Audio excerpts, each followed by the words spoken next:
ആകാശവാണി. നമസ്കാരം. പ്രാദേശിക വാർത്തകൾ വായിക്കുന്നത് കരോൾ ത്രേസ്യാമ അബ്രഹാം. പ്രധാന വാർത്തകൾ. പ്രധാനമന്ത്രി നരേന്ദ്രമോദിയുടെ ത്രിരാഷ്ട്ര പര്യടനത്തിന് നാളെ തുടക്കമാകും. ഇന്തോനേഷ്യ, ഓസ്ട്രേലിയ, ന്യൂസിലൻഡ് എന്നീ രാജ്യങ്ങൾ സന്ദർശിക്കും. ഇന്ത്യയുടെ അധ്യക്ഷതയിൽ നടക്കുന്ന ബ്രിക്സ് മന്ത്രിതല യോഗത്തിനൊരുങ്ങി കൊച്ചി. വനിതാ പ്രവർത്തക സമിതി യോഗത്തിന് നാളെ തുടക്കമാകും. സംസ്ഥാനത്ത് പ്ലസ് 1 ക്ലാസുകൾ നാളെ ആരംഭിക്കും. പ്രവേശനോത്സവത്തിന്റെ സംസ്ഥാനതല ഉദ്ഘാടനം കോഴിക്കോട് മന്ത്രി എൻ ശംസുദ്ദീൻ നിർവഹിക്കും. ട്രോളിംഗ് നിരോധന കാലയളവിൽ അനധികൃത മത്സ്യബന്ധനം നടത്തുന്നവർക്കെതിരെ കർശന നടപടി സ്വീകരിക്കുമെന്ന് സംസ്ഥാന സർക്കാർ. മലയാളത്തിന്റെ പ്രിയ സാഹിത്യകാരൻ വൈക്കം മുഹമ്മദ് ബഷീറിന്റെ ചരമവാർഷിക ദിനം ഇന്ന്. സംസ്ഥാനത്ത് ശക്തമായ മഴയ്ക്കും കാറ്റിനും സാധ്യത. 3 ജില്ലകളിൽ ഇന്ന് മഞ്ഞ ജാഗ്രത. കേരളം, കർണാടക, ലക്ഷദ്വീപ് തീരങ്ങളിൽ മത്സ്യബന്ധനത്തിന് വിലക്ക്. വാർത്തകൾ വിശദമായി. പ്രധാനമന്ത്രി നരേന്ദ്രമോദിയുടെ ത്രിരാഷ്ട്ര പര്യടനത്തിന് നാളെ തുടക്കമാകും. ഇന്തോനേഷ്യ, ഓസ്ട്രേലിയ, ന്യൂസിലൻഡ് എന്നീ രാജ്യങ്ങളിൽ 6 ദിവസത്തെ സന്ദർശനം നടത്തും. ഇന്തോനേഷ്യൻ പ്രസിഡന്റ് സുബിയാന്തോയുമായി ശ്രീ മോദി ഉഭയകക്ഷി ചർച്ച നടത്തും.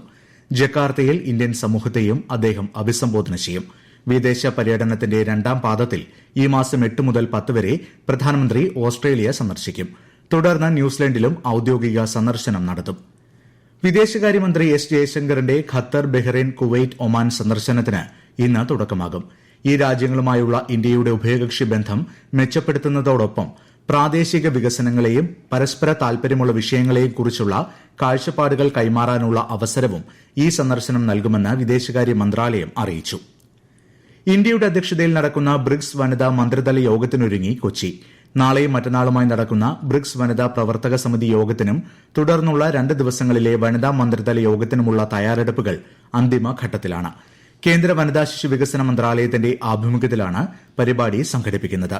ഭരണം, നേതൃത്വം എന്നിവയിലെ സ്ത്രീ പങ്കാളിത്തം, ഡിജിറ്റൽ സാമ്പത്തിക ഉൾപ്പെടുത്തൽ, വനിതാ സംരംഭകത്വവും നൈപുണ്യ വികസനവും, കാലാവസ്ഥാ വ്യതിയാനം, ഭക്ഷ്യസുരക്ഷ, പോഷകാഹാരം എന്നിവയിൽ സ്ത്രീകളുടെ പങ്ക് എന്നീ 4 മുൻഗണനാ മേഖലകളിലാണ് ബ്രിക്സ് വനിതാ സമിതി പ്രധാനമായും ശ്രദ്ധ കേന്ദ്രീകരിക്കുന്നത്. സ്ത്രീകളുടെ നേതൃത്വത്തിലുള്ള വികസനം പ്രോത്സാഹിപ്പിക്കുന്നതിനാവശ്യമായ പൊതു തീരുമാനങ്ങൾ എടുക്കാൻ ഈ യോഗം അംഗരാജ്യങ്ങൾക്ക് അവസരമൊരുക്കും. സംസ്ഥാനതല പ്ലസ് 1 പ്രവേശനോത്സവം നാളെ കോഴിക്കോട് നടക്കും. പൊതുവിദ്യാഭ്യാസ വകുപ്പ് മന്ത്രി എൻ ശംസുദ്ദീൻ പരിപാടി ഉദ്ഘാടനം ചെയ്യും. കൂടുതൽ വിവരങ്ങളുമായി ആകാശവാണി കോഴിക്കോട് ജില്ലാ പ്രതിനിധി നസീർ ബാബു. പ്ലസ് 1 പ്രവേശനോത്സവത്തിന്റെ സംസ്ഥാനതല ഉദ്ഘാടനം നാളെ കോഴിക്കോട് CMM ഹയർ സെക്കൻഡറി സ്കൂളിൽ നടക്കും. തുടർന്ന് പ്ലസ് 1 പ്രവേശനം നേടിയ വിദ്യാർത്ഥികൾക്കും രക്ഷിതാക്കൾക്കുമായി ടീമാകാം പുതിയ സ്വപ്നങ്ങൾക്കായി എന്ന പേരിൽ ക്ലാസുകളും നടക്കും.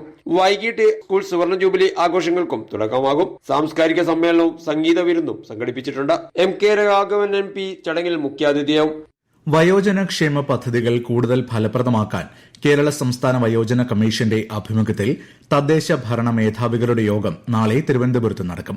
വയോജനക്ഷേമത്തിനായി തദ്ദേശ സ്വയംഭരണ സ്ഥാപനങ്ങൾ വാർഷിക പദ്ധതിയിൽ വകയിരുത്തുന്ന ഫണ്ട് കൂടുതൽ കാര്യക്ഷമമായും ഫലപ്രദമായും വിനിയോഗിക്കുന്നത് യോഗം ചർച്ച ചെയ്യും. സംസ്ഥാനത്തെ വ്യാപാര സ്ഥാപനങ്ങളെയും അവയുടെ സാമ്പത്തിക വിഭാഗങ്ങളെയും ലക്ഷ്യമിട്ട് വാട്സ്ആപ്പ് വഴി പുതിയ രീതിയിലുള്ള സൈബർ സാമ്പത്തിക തട്ടിപ്പ് വ്യാപിക്കുന്നു. അക്കൌണ്ട്സ് വിഭാഗത്തിലേക്ക് അക്കൌണ്ട് സ്റ്റേറ്റ്മെന്റ് എന്ന പേരിൽ അപകടകരമായ എക്സ്റ്റൻഷനുകളോടുകൂടിയ സ്ക്രിപ്റ്റ് ഫയലുകൾ വാട്സ്ആപ്പ് വഴി അയച്ചു നൽകിയാണ് തട്ടിപ്പ് നടത്തുന്നത്. പൊതുജനങ്ങൾ വിഷയത്തിൽ സ്വീകരിക്കേണ്ട മുൻകരുതലുകളെപ്പറ്റി സൈബർ സുരക്ഷാ വിദഗ്ധ ഡോക്ടർ പാട്ടത്തിൽ ധന്യ മേനോൻ ആകാശവാണി വാർത്തകളോട്. വാട്സാപ്പിൽ കൂടെ വരുന്ന എല്ലാ അറ്റാച്ച്മെന്റ്സും സേഫ് ആവണം എന്ന് നിർബന്ധമില്ല. അങ്ങനെ വരുന്ന അറ്റാച്ച്മെന്റ്സിൽ ഏതെങ്കിലും തരത്തിലുള്ള എക്സ്റ്റൻഷൻ എക്സിക്യൂട്ടബിൾ ഫയൽസ് അറ്റാച്ച് ചെയ്തിട്ടാണ് അയക്കുന്നതെന്നുണ്ടെങ്കിൽ അത്തരം എക്സിക്യൂട്ടബിൾ ഫയൽസ് ഓപ്പൺ ചെയ്യുന്നതോടുകൂടി അത് ഫോണിലോ അല്ലെങ്കിൽ വാട്സാപ്പ് വെബ് വഴിയാണെങ്കിൽ ലാപ്ടോപ്പിലോ ഇൻസ്റ്റാൾ ആവുകയും ലാപ്ടോപ്പും അല്ലെങ്കിൽ ഫോൺ കംപ്ലീറ്റ്ലി ആരാണോ ഈ മെസ്സേജ് അയച്ചിട്ടുള്ളത് അവരുടെ കൺട്രോളിൽ വരാനുള്ള എല്ലാ സാധ്യതകളും ഉണ്ട്. അല്ലെങ്കിൽ ഡേറ്റ അറ്റ്ലീസ്റ്റ് ട്രാൻസ്ഫർ ആവാനുള്ള സാധ്യതകൾ തീർച്ചയായിട്ടും ഉണ്ട്. ഒരു വാട്സാപ്പ് ബിസിനസ് വഴി ഇത്തരം കാര്യങ്ങൾ നടന്നു വന്നത് കാണുന്നത് ഓർഗനൈസേഷൻസിനെ ടാർഗറ്റ് ചെയ്തുകൊണ്ടാണ്. നാട്ടിൽ മാത്രമല്ല ഗ്ലോബലി നടക്കുന്ന ഒരു കാര്യമാണ്. അത് തീർച്ചയായിട്ടും അത്തരം കാര്യങ്ങൾക്ക് ഒരു മെത്തഡോളജി, ഒരു സിസ്റ്റത്തിനകത്ത് ഒരു മെത്തഡോളജി ഉണ്ടാക്കിയിടുക. ഓർഗനൈസേഷനെ സംബന്ധിച്ചോളം മെയിൽ വന്നാൽ മാത്രമേ ചില കാര്യങ്ങൾ അറ്റൻഡ് ചെയ്യുള്ളൂ എന്നൊക്കെയുള്ള ഒരു ചിട്ടകൾ പാലിക്കുക എന്നുള്ളതാണ് അതിനകത്തൊരു പോംവഴി ഉള്ളത്. ട്രോളിംഗ് നിരോധന കാലയളവിൽ അനധികൃതമായി മത്സ്യബന്ധനം നടത്തുന്നവർക്കെതിരെ യാനങ്ങൾ പിടിച്ചെടുക്കുന്നതുൾപ്പെടെയുള്ള കർശന നടപടി സ്വീകരിക്കുമെന്ന് സംസ്ഥാന സർക്കാർ. ട്രോളിംഗ് നിരോധനം ഏർപ്പെടുത്തിയ ശേഷം ഫിഷറീസ് വകുപ്പും മറൈൻ എൻഫോഴ്സ്മെന്റും സംയുക്തമായി നടത്തിയ പെട്രോളിംഗിനിടെ 1,98,150 രൂപ പിഴയിനത്തിലും മത്സ്യലേലത്തിലും കൂടി ഈടാക്കിയിട്ടുണ്ട്. നിയമലംഘനങ്ങൾ ശ്രദ്ധയിൽപ്പെട്ടാൽ അടിയന്തരമായി ബന്ധപ്പെട്ട തീരദേശ ഫിഷറീസ് സ്റ്റേഷനുകളിലെയോ കൺട്രോൾ റൂമിലെയോ അധികാരികളെ വിവരം അറിയിക്കണമെന്നും നിർദ്ദേശമുണ്ട്. ഈ വാർത്തകൾ ആകാശവാണിയിൽ നിന്ന്. ആകാശവാണി വാർത്തകളും വാർത്താ അധിഷ്ഠിത പരിപാടികളും all India Radio news Thiruvananthapuram YouTube ചാനലിലും @all India Radio news Thiruvananthapuram Facebook പേജിലും AIR ന്യൂസ് _തിരുവനന്തപുരം ഇൻസ്റ്റഗ്രാം അക്കൌണ്ടിലും @AIR ന്യൂസ് _TVM X ഹാൻഡിലും ലഭ്യമാണ്. സംസ്ഥാനത്ത് സെൻസസ് 2027ന്റെ ഭാഗമായുള്ള വീടുകളുടെ വിവരശേഖരണം തുടങ്ങി. ആദ്യഘട്ടത്തിൽ ഭവനങ്ങളുടെയും കെട്ടിടങ്ങളുടെയും കണക്കെടുപ്പാണ് ആരംഭിച്ചത്. സെൽഫ് എന്യൂമറേഷൻ നടത്തിയിട്ടുള്ളവർക്ക് ഓൺലൈനിൽ ലഭിച്ച ID പരിശോധിച്ച് എന്യൂമറേറ്റർമാർ വിവരങ്ങൾ സ്ഥിരീകരിക്കും. സെൽഫ് എന്യൂമറേഷൻ നടത്താത്ത കുടുംബങ്ങളുടെ വിവരങ്ങൾ എന്യൂമറേറ്റർമാർ നേരിട്ട് രേഖപ്പെടുത്തും. സംസ്ഥാനത്ത് വരും ദിവസങ്ങളിലും ശക്തമായ മഴയ്ക്കും കാറ്റിനും സാധ്യതയെന്ന് കേന്ദ്ര കാലാവസ്ഥാ വകുപ്പ്.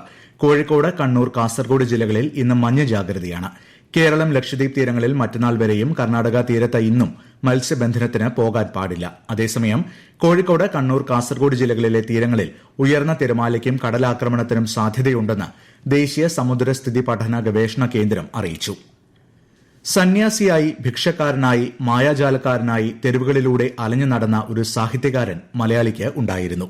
യാത്രകൾക്ക് ഒരിടവേള നൽകിയ ശേഷം അദ്ദേഹം എഴുത്തു തുടങ്ങി. അതും സാധാരണക്കാരെ കേന്ദ്ര കഥാപാത്രങ്ങളാക്കിയുള്ള സാഹിത്യരചന. ഇന്ന് ബേപ്പൂർ സുൽത്താൻ വൈക്കം മുഹമ്മദ് ബഷീറിന്റെ ചരമവാർഷിക ദിനം. 1994 ജൂലൈ 5-നാണ് ബഷീർ കൈരളിയോട് വിട പറഞ്ഞത്. പ്രിയ സാഹിത്യകാരനെപ്പറ്റി പ്രഭാഷകനും അധ്യാപകനും ഗ്രന്ഥകാരനുമായ ഡോക്ടർ MA സിദ്ദിഖ് ആകാശവാണി വാർത്തകളോട്. മലയാളിയുടെ ആന്തരിക മനസ്ഥിതിയിലേക്ക് നേരിട്ട് കടന്നു കയറുന്ന ഒരു ഭാഷയുമായി, അതുവരെ ഇല്ലാത്ത ജനകീയമായ ഭാഷയുടെ ഒരു ധ്വനിയുമായി ബഷീറും അദ്ദേഹത്തിന്റെ കഥാപാത്രങ്ങളും മലയാളത്തിന്റെ മനസ്സിലേക്ക് കടന്നു കയറുകയായിരുന്നു. ബഷീറിന്റെ സാഹിത്യ സംസ്കാരം ഒരു പുതിയ ഭാഷയും ഒരു പുതിയ ആർട്ടും പരിചയപ്പെടുത്തുകയായിരുന്നു എന്ന് ബാല്യകാല സഖിയുടെ അവതാരികയിലൂടെ പോൾ നമ്മളെ ഓർമ്മിപ്പിച്ചു. മൈനർ ആർട്ടാണ് ബഷീറിന്റെ എഴുത്ത് എന്നുവരെ വിമർശിക്കുന്ന ശക്തരായ വിമർശകർ മലയാളത്തിലുണ്ടായി.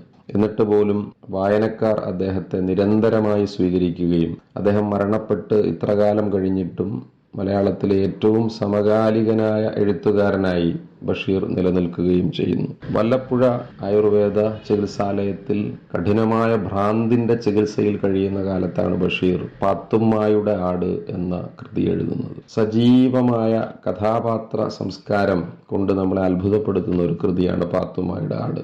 തന്റെ ഭ്രാന്തിനെ തന്റെ മനസ്സുകൊണ്ട് തന്നെ ചികിത്സിക്കുന്ന ഒരു തെറാപ്യൂട്ടിക് അനുഭവമായി അദ്ദേഹം പാത്തുമ്മായുടെ ആടിനെ കൊണ്ടുവരികയായിരുന്നു. മുതിർന്ന കോൺഗ്രസ് നേതാവും മുൻ കേരള മുഖ്യമന്ത്രിയുമായ കെ കരുണാകരന്റെ 108ാം ജന്മവാർഷിക ദിനം ഇന്ന്. 1918 ജൂലൈ 5-ന് കണ്ണൂരിനടുത്ത് ചിറക്കലിലാണ് ലീഡർ എന്നറിയപ്പെടുന്ന കെ കരുണാകരന്റെ ജനനം. ഏതു പ്രതിസന്ധികളെയും അസാമാന്യ മെയ്വഴക്കത്തോടെ നേരിടാൻ കഴിയുന്ന അസാധാരണ വ്യക്തിത്വമായിരുന്നു കെ കരുണാകരനെന്ന് മുഖ്യമന്ത്രി VD സതീശൻ സമൂഹമാധ്യമത്തിൽ കുറിച്ചു. എന്റെ ക്ഷയരോഗമുക്ത കേരളം പദ്ധതിയുടെ ഭാഗമായി 2025 മികച്ച ക്ഷയരോഗമുക്ത പഞ്ചായത്തുകൾക്കുള്ള പുരസ്കാര വിതരണം നാളെ നിയമസഭാ സ്പീക്കർ തിരുവഞ്ചൂർ രാധാകൃഷ്ണൻ നിർവഹിക്കും. കോട്ടയത്ത് നടക്കുന്ന പരിപാടിയിൽ തദ്ദേശ സ്വയംഭരണ സ്ഥാപന പ്രതിനിധികൾക്കായുള്ള TB ബോധവൽക്കരണ പരിപാടിയും സ്പീക്കർ ഉദ്ഘാടനം ചെയ്യും. പത്തനംതിട്ട ജില്ലയിൽ മറ്റന്നാൾ ഷിഗല്ല ബോധവത്കരണ ദിനമായി ആചരിക്കും. കളക്ടറേറ്റ് കോൺഫറൻസ് ഹാളിൽ നടന്ന അവലോകന യോഗത്തിന് ശേഷം മന്ത്രി PC വിഷ്ണുനാഥാണ് ഇക്കാര്യം അറിയിച്ചത്. പ്രധാന വാർത്തകൾ വീണ്ടും. പ്രധാനമന്ത്രി നരേന്ദ്രമോദിയുടെ ത്രിരാഷ്ട്ര പര്യടനത്തിന് നാളെ തുടക്കമാകും. ഇന്തോനേഷ്യ, ഓസ്ട്രേലിയ, ന്യൂസിലൻഡ് എന്നീ രാജ്യങ്ങൾ സന്ദർശിക്കും. ഇന്ത്യയുടെ അധ്യക്ഷതയിൽ നടക്കുന്ന ബ്രിക്സ് മന്ത്രിതല യോഗത്തിന് ആതിഥ്യമരുളാനൊരുങ്ങി കൊച്ചി.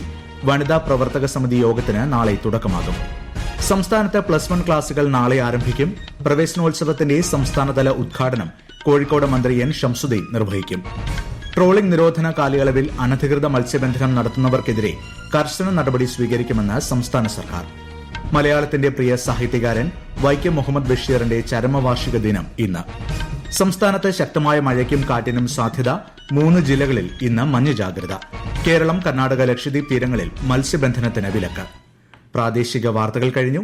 അടുത്ത വാർത്താ പ്രക്ഷേപണം 12:50.